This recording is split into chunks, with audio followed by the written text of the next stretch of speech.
So, Karen, did you get those TPS reports finished up yet?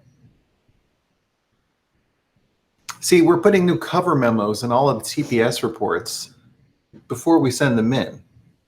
So if you could just try to remember that. All right. Wow. It's a great segue into what we're talking about today. Oh, yeah. Bad bosses. Well, not bad bosses, but signs your boss doesn't appreciate you. Which is a sign of a bad boss. If his name is Bill Lumberg.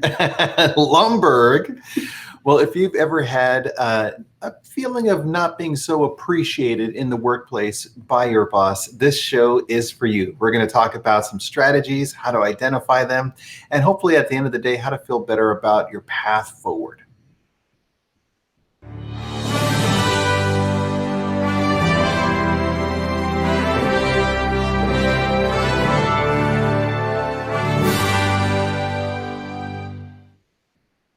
Hi, everyone. I'm Bill Lumberg. Oh, no. Yeah. I'm Javier. And I'm Karen. And together we are the Gov Geeks. Thank you so much for joining us today. We get together every Thursday at 6 o'clock to talk a little bit about getting in and getting ahead in government. This is Gov Geeks Assemble. Level up your 9 to 5 on 95. So, Karen, what are we talking about this week? How to identify if your boss doesn't appreciate you. So trying to identify the signs. The signs around you. You know, I think that's an important topic because a lot of times we're so focused on ourselves and our own work, perhaps even getting in our own minds, that perhaps we may not realize that the boss doesn't really appreciate us. Or we realize it a little bit too much, that it seems like they don't, when in reality they do. They're just caught up in their own work and day to day, and maybe don't show it as much. Well, yeah, there's a lot of challenges in being a supervisor overall, especially if you're middle management. You have to be able to meet the needs of those above you on the side, as well as be a good leader for those that you're working directly with in your teams as well. So this isn't to say that all bosses are bad people or anything like that, but just really, how to find out if a person is showing appreciation and if you feel valued as well. And then also supervisors, they're employees as well. So this is also about you. If you're a manager and you want to find out if your supervisor appreciates you, these questions might be for you. Okay, so Karen, what's the first one? So the first one is, how do your interactions make you feel? So your interactions with your boss. Right. Do you feel anxious, self-doubting, overwhelmed? Do you have anxiety every time you're going to be meeting with your boss? Right. Do you always feel like this terrible thing in your gut? Like, oh, I feel like I messed up again, or I did all of this work and I don't really feel that that's something that really resonates with them. Yeah, and that's really kind of a bigger question to ask. So, Karen, we've all had some bosses that can be a little bit challenging throughout all of our career. Never. No, exactly. Except the person that we know about, that other person knows about. There's always somebody. There's always somebody. I think that's the bigger point. But more to this point about, how you feel. Like, what are some experiences that you've had when you just feel so bad about an interaction with the boss? Yeah, and I think it's important to separate how you feel if there's a pattern, like regardless of who you're interacting with. Pattern, right. Or if you just happen to notice that it happens every time you're going to meet with a specific person. It could be your boss, it could be somebody you work with, however. But I've noticed some things, which hasn't happened in a while, but with these new Apple Watches, it has the heart rate monitor. Yeah, very good point. I was noticing that whenever I was around this specific person, that my heart monitor would continually go up. Yep. So, and not necessarily a bad thing. It's just you notice that you get more amped up when you're around the person because maybe their energy is just that much more. Mm-hmm. So that was one thing that definitely helped me easily notice, was that, I would get the haptic right onto my wrist. And I was like, what's going on? And that's how I would notice that, oh, I'm noticing a pattern here. So that was one way. Yeah, I mean, if you're feeling kind of stressed, overwhelmed, if the haptic notifications in your watch are telling you a little bit, because I think a lot of times we get so caught up in the moment and we think about the activities and the items and everything that we really don't stop to recognize the reaction that's happening, how we're feeling as a result of that conversation or the interaction again with the supervisor. And really just like take a moment to kind of sit back and think, how often is this happening to me? Like if you get home and yeah, I mean, it's a long day, you could be tired from all sorts of things, but what are the things that you're perhaps ruminating about?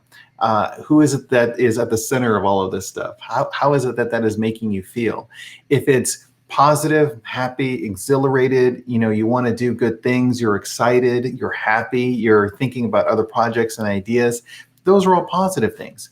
But if you're turning it inwards, like, oh gosh, I messed up here, this is a terrible thing, this person is going to think that, this person is going to think this, those are some other signs that perhaps the appreciation for you really isn't there.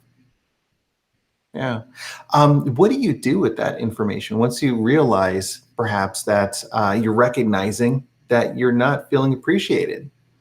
I think you have to have those conversations because, again, it could be your interpretation of interactions and your inner monologue telling you that, oh, maybe they don't value me or, appreciate me, but that probably isn't the case, more likely.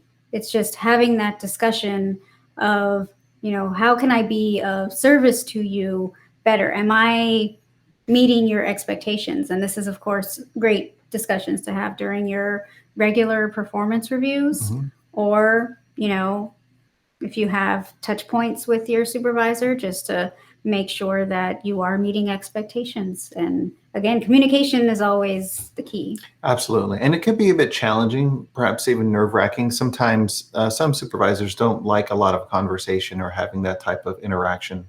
But you're right. You're totally right. Those conversations are really important. And I think one of the most powerful questions that you can ask is something to the degree of, I noticed that this happened, or I'm getting the sense that, or I have a feeling that, this or that. Is this something that you're feeling as well? Or I have a feeling that perhaps this isn't really hitting the mark for you. It's not really resonating well enough with me. I want to make sure that I'm doing a good job. Can you please tell me the standards by which you would like to have this product done?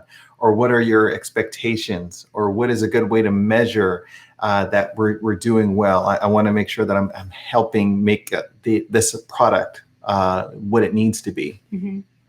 Yeah, having those conversations, I think, are a really important thing. Okay, so what's the second one? The second one is, do they recognize boundaries? Right. So do they take credit for other people's work? Do they interrupt activities? What's that?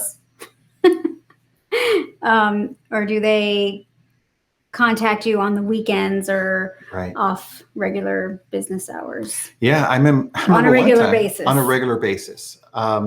I had an issue with that earlier on in my career. I remember it would always happen. If I would leave for the day, if I'd be out on sick leave, if it was on vacation, they would always just reach out anyways.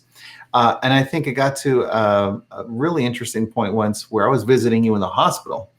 And they wouldn't stop with the texting and the messaging. And I had to take my laptop with me to kind of fill out some extra paperwork or materials and all that. How is that supposed to feel? I mean, it's interesting because you think about organizations that are able to really value the people. You give them the time that they need to rest and recuperate. Otherwise, you burn them out, which in this instance, I think they didn't really mind so much burning people out just because there was a long line of people that wanted to have that position, kind of like the devil wears Prada.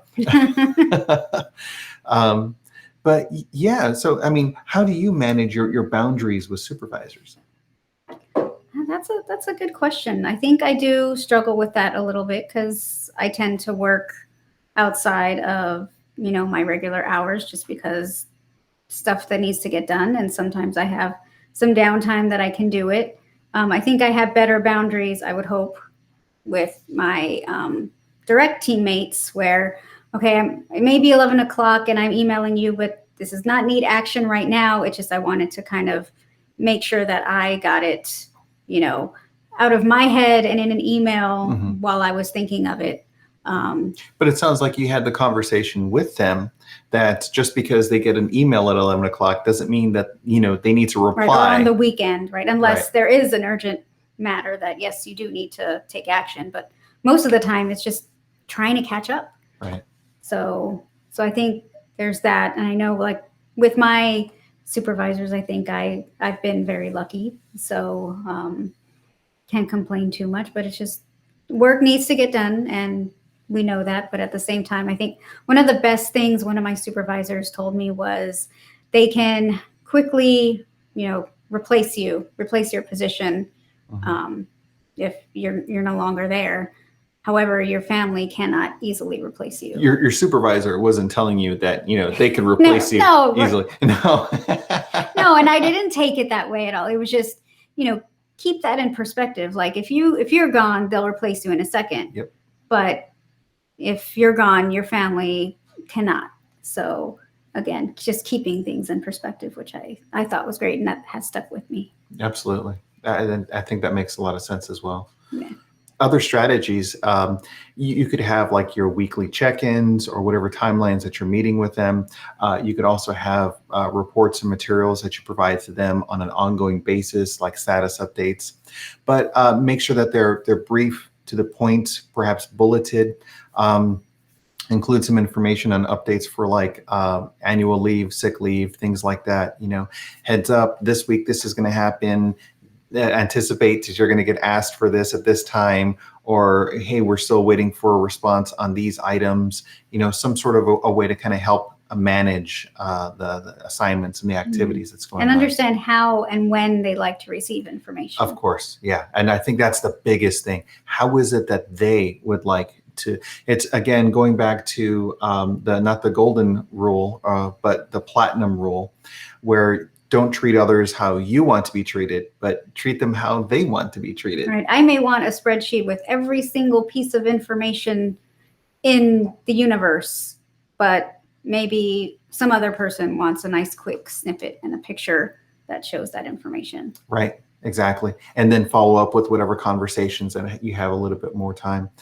But I think having these conversations will help determine whether or not your supervisor does appreciate you or not. Because if you're having these, you're trying to establish boundaries, you're providing materials, contents, and everything, and you're still not getting anything back, then maybe that's more of a sign that they aren't really appreciating you. Or you can even ask, quite pointedly, this is how I like to function, or I appreciate feedback. Compliments or corrections that are needed are very much appreciated. So please just let me know, because they're not a mind reader either. But again, even if you go through that and it's still not working, maybe that's more of a sign that they're not appreciating you. Yeah. Okay, what's the third one? So the third one is, do they limit your resources? Yeah. So this could be if you have budgets in order to operate, like contractor support, things like that. Do they limit your training activities that you have responsibilities for, or that you need as your own professional development?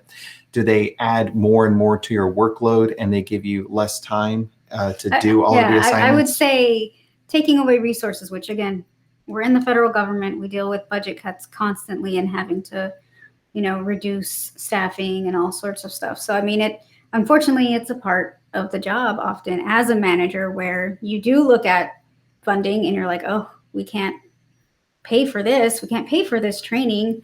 But then instead of just cutting the training and not really talking to your team, you say, look, I'm sorry that, I know that we had planned on this training, but this year we need to fund X, Y, and Z. So our funding strategy is going to have to, unfortunately, cut training. So, I mean, having those conversations, so at least that's, you're aware of it, then the team can be like, okay, well, we understand, again, the transparency, so that, okay, they're not just taking it to be mean, it happens. But So, I think the bigger point that you're mentioning is having the conversation. I know we agreed this, but because of this situation, we need to do that. That's at least something. But if things are removed without even care, concern, consideration, slowly conversation. you're moved down into the basement. Exactly. Yeah. If you like in the movie Office Space, when you realize later on you're down there and the boss like walks in, Haven't it's received like, a paycheck in a while. yeah, it'll be really good if you get some, a couple of cans of pesticide and really try to remove the rat problem that we have down here. And that isn't my job. But yeah, having those conversations, I think, are really crucial to all of that. And also just be mindful about like, well, what are the resources that you have access to? And to what degree are some of these things being removed or not removed? And perhaps it may be a decision that your supervisor had made and didn't properly communicate or work with you. But if it was really important to you, maybe it's something that you should mention as well. Right. Or maybe they didn't know it was so important to you. Maybe they see the training dollars sitting there, nobody's using them. So it's like, well, maybe you don't need it. Exactly. So, but without those conversations, then misunderstandings happen and resentment happens. Mm-hmm. And then you start to have this sort of mindset that, oh, the boss hates me, doesn't value my team, doesn't value me, when Yeah. again, that's just not the case. And that can start a downward spiral as well. So if the individual employee feels, just really slighted about the decisions and everything that are made, but they don't bring them up to the supervisor, and the supervisor isn't having the conversations to really say, this is what's going on, this is why, et cetera, or I noticed that, and here's why, et cetera. Then the supervisor is going to think, well, I don't know, their productivity just dropped, and I don't know what happened to their performance. They were like really doing great. And now they're one of the lowest performers in the team. Right. Which that's one of those signs, right? To look out for when one of your employees who participates the most suddenly is not participating. That's definitely a key sign that there's something wrong. Exactly. When they stop raising their hand, getting involved, having feedback. Yeah, that's definitely a bad thing to have. That's kind of a barometer to really evaluate. Canary, the canary in the coal mine. I also think that it's important to realize that you may have these staffing situations and you may get budget cuts and everything like that, but while this could be happening, you just want to make sure you are having that communication. Mm-hmm. Well, yeah, because there's plenty of teams that are out there where they don't have any resources for training. They have a lot of workload requirements. There's a lot of busyness that continues to happen. So their time really kind of gets crunched. And yet they're really happy. Right. They're engaged. They're motivated. They're having conversations with their supervisor because there's a large feeling. And then again, this could also not just be like a supervisor to direct reports, but this could be, executive leadership to middle management, or where we are in the federal government, you could be like an undersecretary and then working directly with a senior executive service official, as the supervisor, going back and forth there. How do they go about making you feel appreciated is one of the bigger things. Yeah. And one other important thing is you got to be careful too, because let's say they are taking away training and staffing resources, but you and your team are excelling and still getting the work done, and not only getting it done, but, completely knocking it out of the park. Your boss may not even realize that by cutting resources, you are doing your best to get through it. And yeah, you're getting an end result, but at the same time, your team is struggling. So I think, again, that communication to, well, we are getting this done, but this is what we're, dealing with as a team. Morale is going down. Exactly. Or can this be sustainable? Right. Can it be sustainable? And, can we be realistic about the expectations? Okay, if I don't have the resources I need, this is what we can provide realistically, right? Maybe there's nice to haves, and then there's what do we really need to get done. Well, and one of the things that I've always appreciated about your leadership style, Karen, is you have a very engaged perspective. So you work directly with people, you have phone calls and conversations, you know about people's birthdays, anniversaries, significant moments in their lives, things like that. What are some of the things that you do that are like perhaps really small in your perspective, but meaningful for others? How do you really help people feel appreciated? I don't know. I would hope that they feel appreciated. I mean, I guess that's one of my worries is that, maybe they don't feel appreciated because I get kind of stuck in getting the job done and everything. I mean, I do my best to try to do those little things, but I don't know. Maybe it's bringing Krispy Kreme donuts in every now and then. I don't know what the simple thing or the small thing would be. Sure. I try to learn as much as I can from mentors and others that I have a chance to work with at different levels. So it's not like there's like, one person at the top that's the only person that I learned good lessons learned from. But one of the great things that I had heard a while ago was this idea that you always should make time for people. And there was this one supervisor who was basically like a supervisor's supervisor. And I was just always amazed with how generous he was with his time. And it wasn't like, anyone could like stroll into the person's office.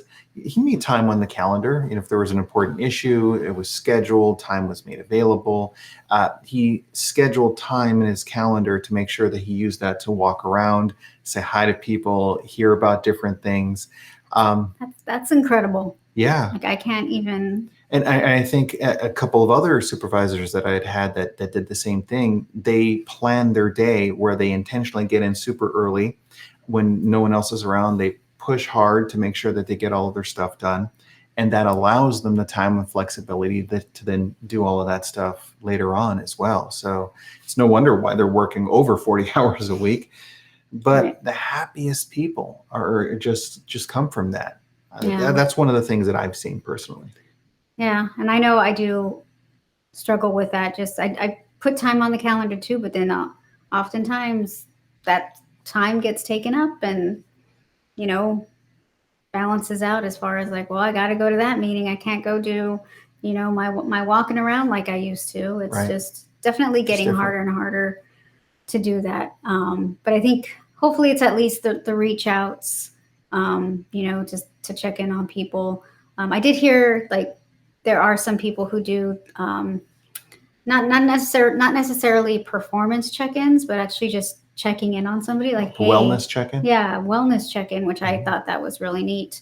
Again, I think my thing is maybe time management and trying to make sure that I have the time to be able to do that, because I find that I'm just running, from the time I get in at like 7:30 until by the time I get home, I'm running and I realize I haven't used the restroom, and it's too much. Yeah, that is a lot. And so all of this, it's also about self-care. So it's not just how others are treating you, but how are you treating yourself? Mhm. Are you honestly appreciating yourself? Mhm. Do you thank and appreciate what you are doing? Do you recognize your challenges that you're going through and what you're doing to make things work? And how can you show self-care, self-appreciation? Another thing also is, when was the last time that you said that you appreciated your supervisor or your boss? Mhm. I recognize that you did this. I appreciate you doing That's that. true. Thank you for doing these things. Hey, I know you had a lot of stuff going on. Thank you for taking the time to chat with me. And you can also be very managing their time, very cautious with how you manage their time. So what's the bottom line up front? The issues, the concerns, if there's enough time to kind of connect and see how things are going otherwise.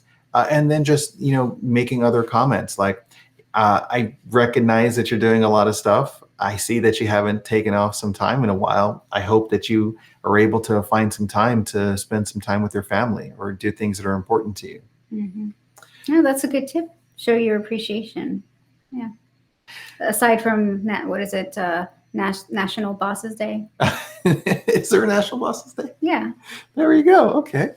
Well, let's see if we can celebrate that one. So, Karen, today we've been talking about how to identify or recognize whether or not a supervisor really appreciates you. What are the three things that we talked about? So the first one is to pay attention to how you feel when you interact with your boss. The second is to recognize if they maintain boundaries when they're working with you. And do they recognize those boundaries? Do they limit your resources without that communication piece? Right. That would be a sign. But I think it's just important to note that everybody has a bad day. That I think being in management is very difficult. So give your boss the benefit of the doubt. Again, they're not mind readers. So I think it's just important. And I'm glad we had this conversation. I think it came up in one of our other presentations. And so we wanted to expand upon it. Yeah. I think we have definitely talked a lot about it, but these are the things that are really important with career management, because it's not just how do I make the best resume? How do I network and try to get stuff from people? No, it's like, how do you manage yourself as an individual? How do you work well with others? How do you find some satisfaction and joy in the work that you have? Absolutely. So those are our tips for today, but we have some questions from the Gov Geekdom. If you have any questions that you want to have us answer, please go ahead and come out to thegovgeeks.com. There's information and materials where you can kind of like fill in a question, hit submit, and we have a chance to review and provide it here on the show. Also, ask any questions on any areas that we have on social media as well. So Karen, what's the first question? So the first one is, can you share tips for online interviews? Absolutely. Can I just say, insert link to video here? That's right. Since we have a whole we did a great video on that one. Yeah, that was part of our 9-part series on interviewing that we had on LinkedIn. So yeah, we'll absolutely share that video link as well. I would think though that one of the most important things is to make sure that you have all of the materials set up ahead of time. So you are logged in, you have the right website, all of that stuff is worked out. The camera is raised at the right level, so you're looking. No forehead of security. No forehead of security, exactly. Make sure also that you have a good microphone so folks can hear you. And then apart from all of that stuff, just make sure that you're in a comfortable environment. If you're at home or you're calling in for the interview from a place that you're familiar with, that's fantastic. Use that to your advantage. Without distractions like dogs barking and things like that. Yeah. I would say just make sure you practice with the technology. That's a very good point. Also, look directly at the camera lens. Because I think sometimes when you look at the camera lens, you feel a little bit more connected with the individual. When you look at the screen, you're looking down at something and you're not really looking at their eyes. So that is one big thing that I would say. Eyes up here. Yes, exactly. Eyes up there. What's the second question? Second one is, how long does it take to get a job? Yeah. I want it now. I want the job now. I just hit submit. When's my start date? Federal government can take a little bit longer, anywhere between 3 months, 6 months, 9 months, depending on if there's a security clearance review that needs to go through. Even if you have a security clearance, it can be an issue where like the host agency is trying to get the information from the other agency, and they're just going back and forth, and the security officers are involved. HR departments are trying to share materials and all that. That could take a little bit of time. So the answer is, it depends. It definitely does. Yeah. But when you're managing your career, when you're having good conversations with people, managing communications, it's a little easier to kind of work your way to that point. Well, anyhow, we appreciate the questions. Thank you so much for asking all of those. Again, please come out to the website, thegovgeeks.com. We have master classes that we're providing. We did 2 of them within the last month or so that were fantastic. If you have topic areas that you would like us to kind of do a deeper dive on, we're happy to do that. It's kind of a fun thing for us to do as well. So Karen, the overall topic that we've been talking about today is appreciation. What's your closing thought? Know your value. And you have control over how others see you and how others can impact you. So take that moment to reflect and be aware, but know your value. Know your value. Thank you all so much for joining us. We look forward to seeing you next week. Take care. Thank you.